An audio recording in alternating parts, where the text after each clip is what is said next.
நீங்கள் தேவனிடமிருந்து ஓட முயற்சி செய்ததுண்டா? நான் பிறகு பார்க்கலாம், இப்போ வேண்டாம். தேவன் அழைப்பை இக்னோர் பண்ணலாம் அப்படின்னு நினச்சிருக்கீங்களா?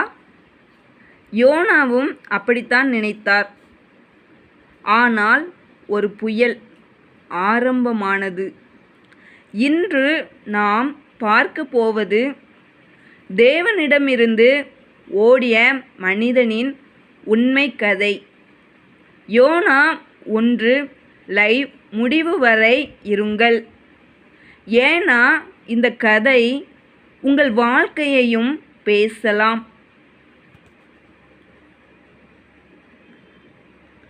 அமித்தாயின் குமாரனாகிய யோனாவுக்கு கர்த்தருடைய வார்த்தை உண்டாகி அவர்,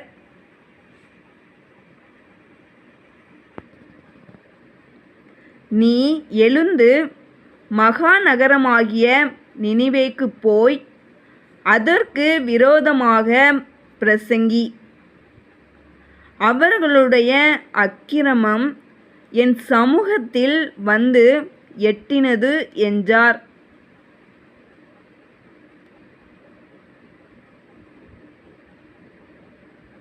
அப்பொழுது யோனா கர்த்தருடைய சமூகத்தினின்று விலகி தர்சீசுக்கு ஓடிப்போகும்படி எழுந்து யோப்பாவுக்கு போய் தர்சீசுக்கு போகிற ஒரு கப்பலைக் கண்டு கூலி கொடுத்து தான் கர்த்தருடைய சமூகத்தினின்று விலகும்படி அவர்களோடே தர்சீசுக்கு போக கப்பல் ஏறினான்.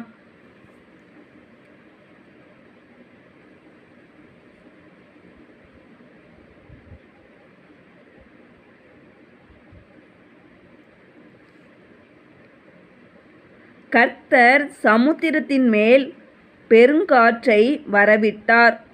அதனால் கடலிலே கப்பல் உடையுமென்று நினைக்கத்தக்க பெரிய கொந்தளிப்பு உண்டாயிற்று.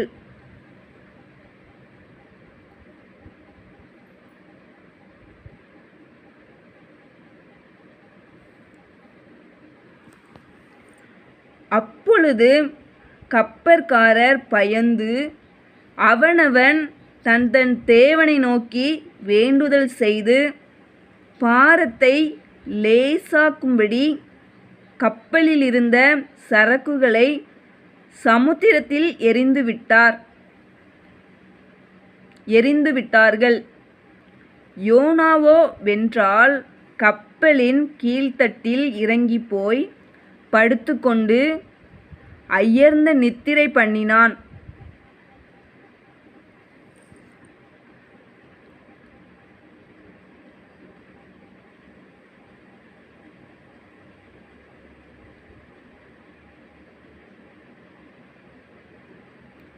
அப்பொழுது மாலுமி அவனிடத்தில் வந்து, நீ நித்திரை பண்ணுகிறது என்ன?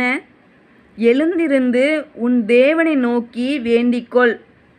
நாம் அழிந்து போகாதபடிக்கு சுவாமி ஒருவேளை நம்மை நினைத்தருளுவார் என்றான்.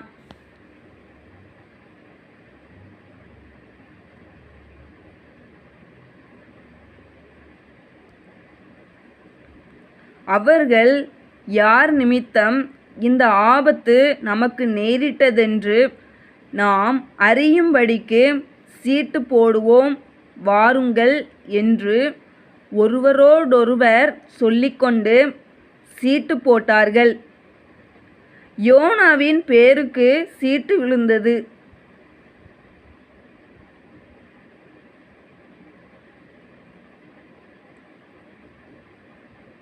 அப்பொழுது அவர்கள் அவனை நோக்கி, யார் நிமித்தம் இந்த ஆபத்து நமக்கு நேரிட்டதென்று நீ எங்களுக்குச் சொல்ல வேண்டும். உன் தொழில் என்ன? நீ எங்கே இருந்து வருகிறாய்? உன் தேசம் எது? நீ என்ன ஜாதியான் என்று கேட்டார்கள்.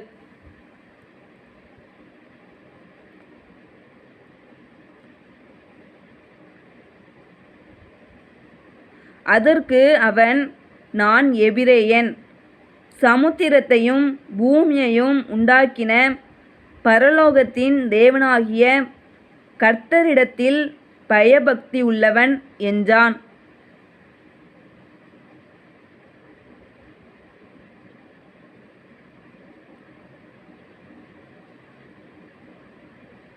அவன் கர்த்தருடைய சமூகத்தினின்று விலகி ஓடிப்போகிறவன் என்று தங்களுக்கு அறிவித்ததினால் அந்த மனுஷர் மிகவும் பயந்து அவனை நோக்கி, நீ ஏன் இதை செய்தாய் என்றார்கள்.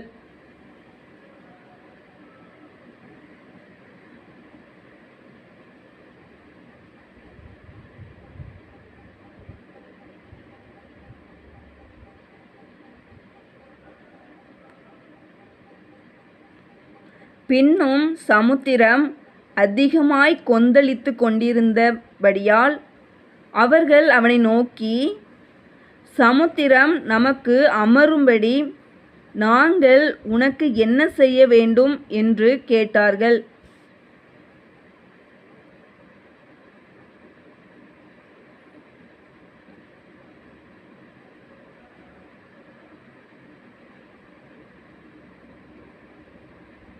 அதற்கு அவன், நீங்கள் என்னை எடுத்து சமுத்திரத்திலே போட்டுவிடுங்கள், அப்பொழுது சமுத்திரம் உங்களுக்கு அமர்ந்திருக்கும். என் நிமித்தம் இந்த பெரிய கொந்தளிப்பு உங்கள் மேல் வந்ததென்பதை நான் அறிவேன் என்றான்.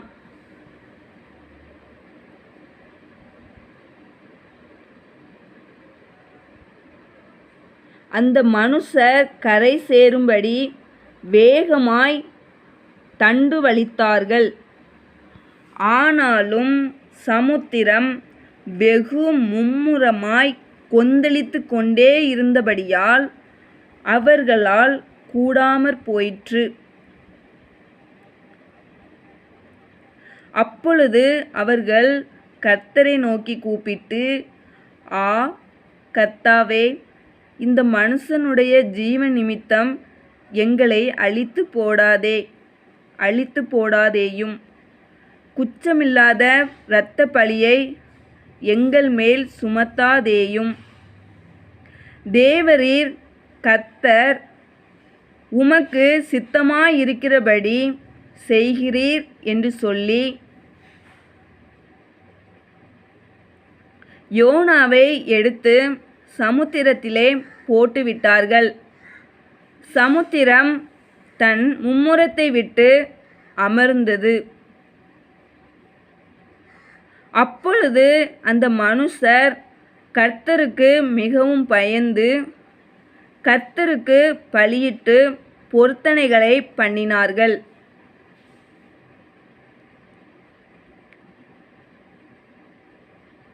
யோனாவை விழுங்கும்படி ஒரு பெரிய மீனை கர்த்தர் ஆயத்தப்படுத்தியிருந்தார். அந்த மீன் வயிற்றிலே யோனா ராப்பகல் 3 நாள் இருந்தான்.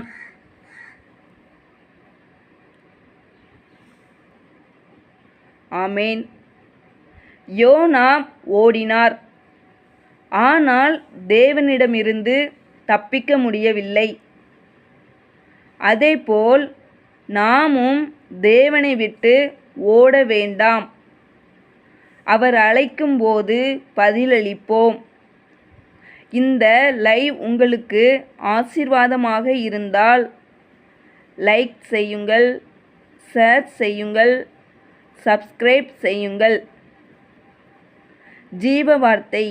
மேலும் டெஸ்கிரிப்ஷன் முதல் வரியில் இருக்கும் லூக்கா 15 லிங்கை வாசிக்க மறக்காதீர்கள்.